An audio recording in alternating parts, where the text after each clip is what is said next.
Hi! இன்னைக்கு நெத்திலி மீன் குழம்பு தாங்க செய்ய போகிறோம். வாங்க எப்படி செய்யலாம் பார்த்துடலாம். அதுக்கு வந்து நம்ம சட்டியில் கொஞ்சமாக எண்ணெய் ஊற்றிக்கலாங்க. எண்ணெய் நல்லா காஞ்சதும் 1 டீஸ்பூன் அளவுக்கு வெந்தயம் சேர்த்துக்கலாம். வெந்தயம் நல்லா பொரிஞ்சதுக்கப்புறம் சின்ன வெங்காயம் நான் சேர்த்துக்கிறேன். சின்ன வெங்காயம் கூட நான் வந்து 2 பச்சை மிளகாய் கீரி சேர்த்துக்கிறேங்க. அது கூட வந்து கருவேப்பிலை நான் சேர்த்துக்கிறேன். நல்லா வந்து சின்ன வெங்காயம் நல்லா வதங்கணும் எண்ணெயில். நல்லா 2 நிமிஷத்துக்கு வதங்கட்டுங்க.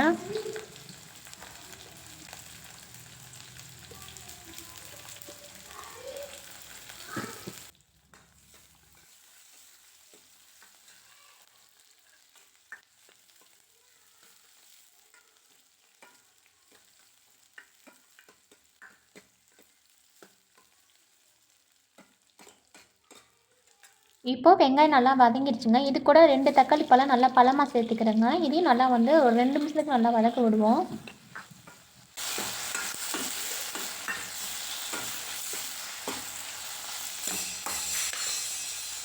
இப்போது தக்காளி நல்லா வதங்கிடுச்சு. நம்ம வந்து பொடி சேர்த்துக்கலாம். குழம்பு பொடி நான் சேர்த்துக்கிறேங்க.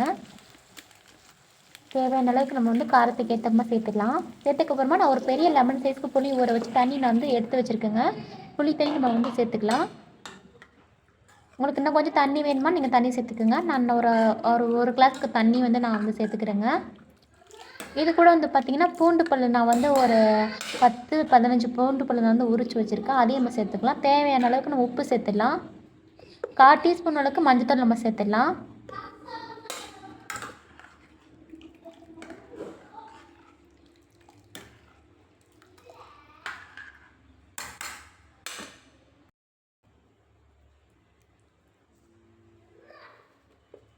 பூண்டு சேர்த்து விட்டு நம்ம மூடி போட்டு ஒரு 5 நிமிஷத்துக்கு கொதிக்க விடலாம். பாருங்கள் நல்லா வந்து கொதிச்சு வருது. இந்த டயத்தில் வந்து நம்ம மீன் எடுத்து போட்டுடலாம். நான் வந்து மீன் நல்லா கழுவி சுத்தம் பண்ணி வச்சுருக்கேன்.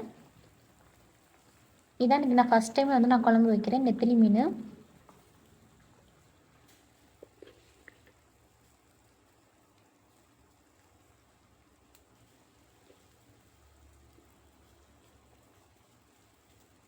மீன் இப்போ சேர்த்துட்டோம். இது கூட வந்து நான் மாங்காய் வந்து நான் சேர்த்துக்கிறேங்க. அப்படியே மீன் வேகும்போதே மாங்காயும் வெந்து நம்மளுக்கு வந்துடும். மீன் வந்து நம்மளுக்கு சீக்கிரமாகவே வெந்துடும். இப்போ மாங்காய் சேர்த்துட்டு ஒரு 4 நிமிஷத்துக்கு மூடி போட்டு விட்டுறலாங்க.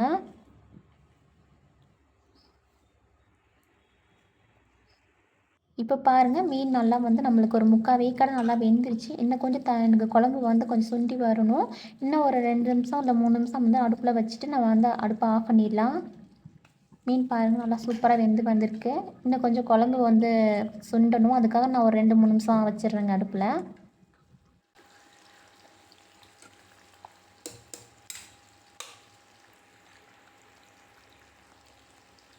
இப்போ 2-3 நிமிஷங்க அப்புறம் பாருங்கள் குழம்பு கொஞ்சம் நல்லா சுண்டி வந்துருச்சு. நல்லா மீனும் நம்மளுக்கு நல்லா சூப்பராக வெந்துருச்சு. மீன் பாருங்கள் நல்லா உடஞ்சி சூப்பராக வந்திருக்கு. இப்போ நம்ம அடுப்பை ஆஃப் பண்ணிடலாங்க. இந்த குழம்பு வாசமே சூப்பராக இருக்குங்க. இந்த மீன் குழம்பு வந்து சுட சுட சாதம் வச்சு சாப்பிட்டுக்கலாங்க. நான் வந்து பாதி மீன் வந்து நான் பொரிச்சிட்டேங்க. கண்டிப்பாக வந்து ட்ரை பண்ணி பாருங்கள். ரொம்பவே சூப்பராக இருக்கும். அது மட்டும் இல்லாமல் இட்லி தோசைக்குமே சூப்பராக இருக்கும். அவ்வளோதான். வீடியோ பிடிச்சா லைக் பண்ணுங்கள். நம்ம சேனல் மறக்காமல் சப்ஸ்கிரைப் பண்ணுங்கள். தேங்க்யூ.